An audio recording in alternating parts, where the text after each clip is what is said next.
Yo, Zahir on the mic, and we jumping straight into this one. This one's gonna be called Taste Buds Change.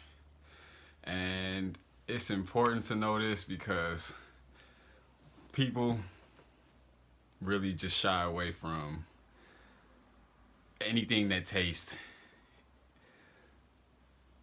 unusual to them, anything that tastes out of the ordinary because they haven't had it for a long time, or they haven't been eating this type of food or that type of food. But the real point of this is to point out how you are really in control of more than you think you're in control of. Even what you like, you can actually change. And I got a couple examples of what I'm talking about. First of all, we can start off by when you were born, or when you're growing up, you're getting fed these certain things. You're getting fed, I don't know what you're being fed, but for me, me being the prime example, because I know myself, there are things that get embedded in you. Science and people of the mind, people that study the mind, know that the first 7 years of your life, you are being programmed on a subconscious level that is really deep. That's to reverse the things that are being put into you from 1 to 7, or from birth to 7. It takes a lot of work. So when when you're being fed certain types of foods, we get emotionally attached to that. Our memories, we have memories of these foods. They become like a part of us in a way that is so deep, and that taste. Like for an example, it's so deep that when you actually starts to digest, I mean not digest, to detox the food out of you. Sometimes those cravings are, you like, man, I haven't had this in a while, but I want, all of a sudden I want oatmeal now, because I used to have oatmeal every morning as a kid, and now old things will come up, old memories, it's like comfort foods. You want to go back to that childhood memory of when moms brought you that plate of food, or when you were playing outside with all your friends, and you always had that specific candy, or you always had that Snickers, you always had this or that. It becomes deep, and then it follows you. Kids will like anything you feed them from day one. Whatever you feed them, you say, oh, this is good, this is, oh, it could be dirt, but if you feed them and this is love, this is good, they're gonna really grow up feeling that way and thinking that that food is good, regardless of what it is. It can literally be shit. They have this Asian, I don't know what specific Asian race this is, but they like this. They eat this, like, this egg. It's a culture that they have. They eat this, basically, it's like a duck or something, and they just eat it raw. It's like there's something that they do. Everybody else on the damn planet think this is the most disgusting thing, but every culture has their things that they like, and it's just taste. That's just how they do their thing.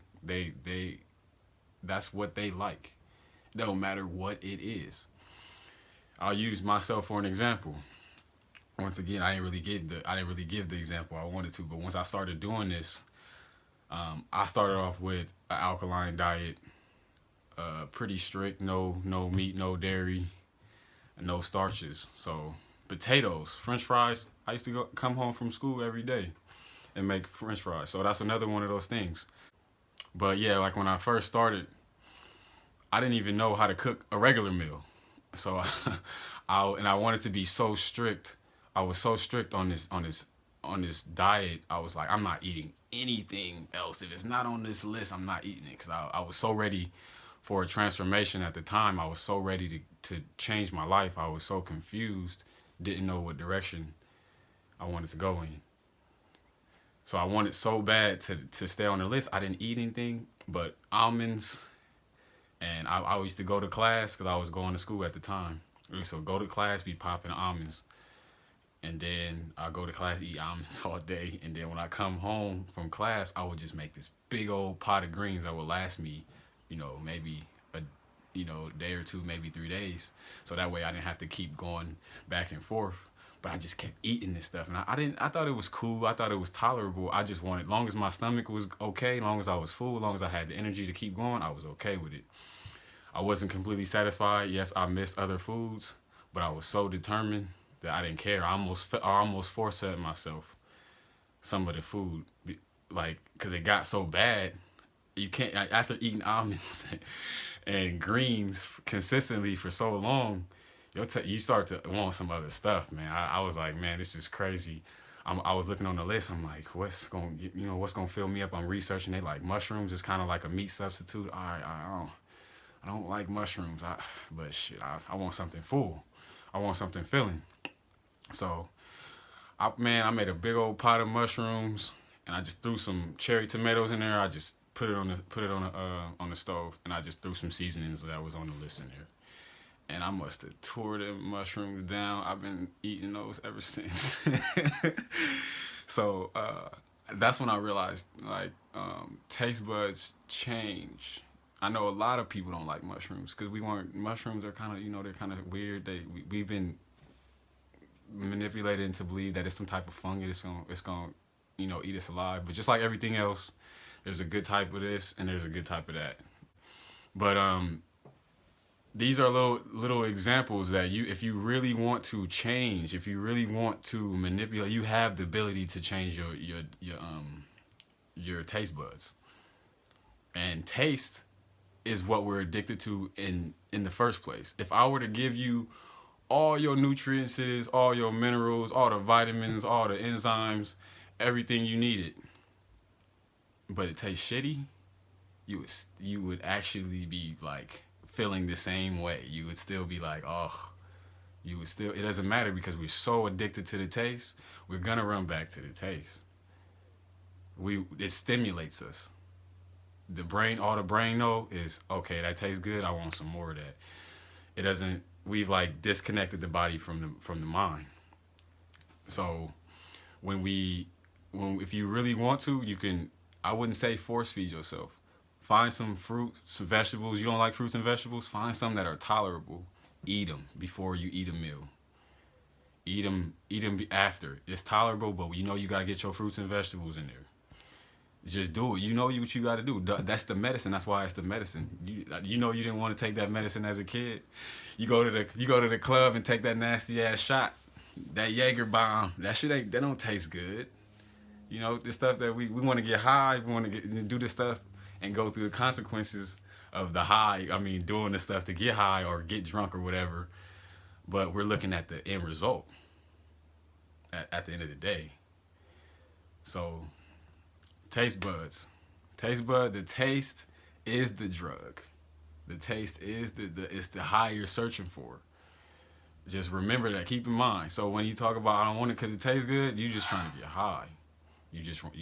What we want to do is bring those two together. We want it to taste good, of course, but we want to marry the medicine into the food. We want it to taste good and we want it to be good as possible. At this point, we want it to be as good as we can get it there. So this is taste. Should have did this one a while ago, but that's all I really got for you. Taste. Pay attention to your taste buds. It's not all about taste. You're gonna taste your way out of your whole essence. You're gonna really think about some people don't even want to live life. It becomes their whole everything. Like, I don't even want to live. If I can't eat this, it's life.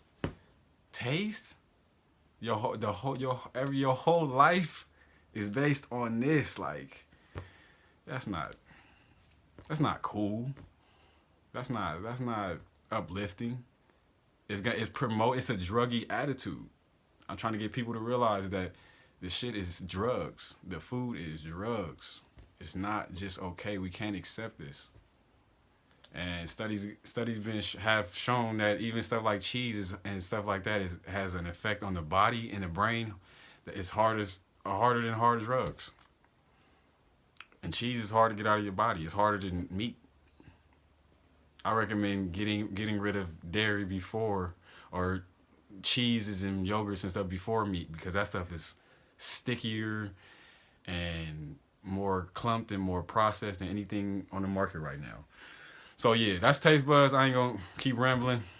Peace and love. Holla at me. And also, you can follow me at Azazels Are Here on Instagram, Facebook, or YouTube.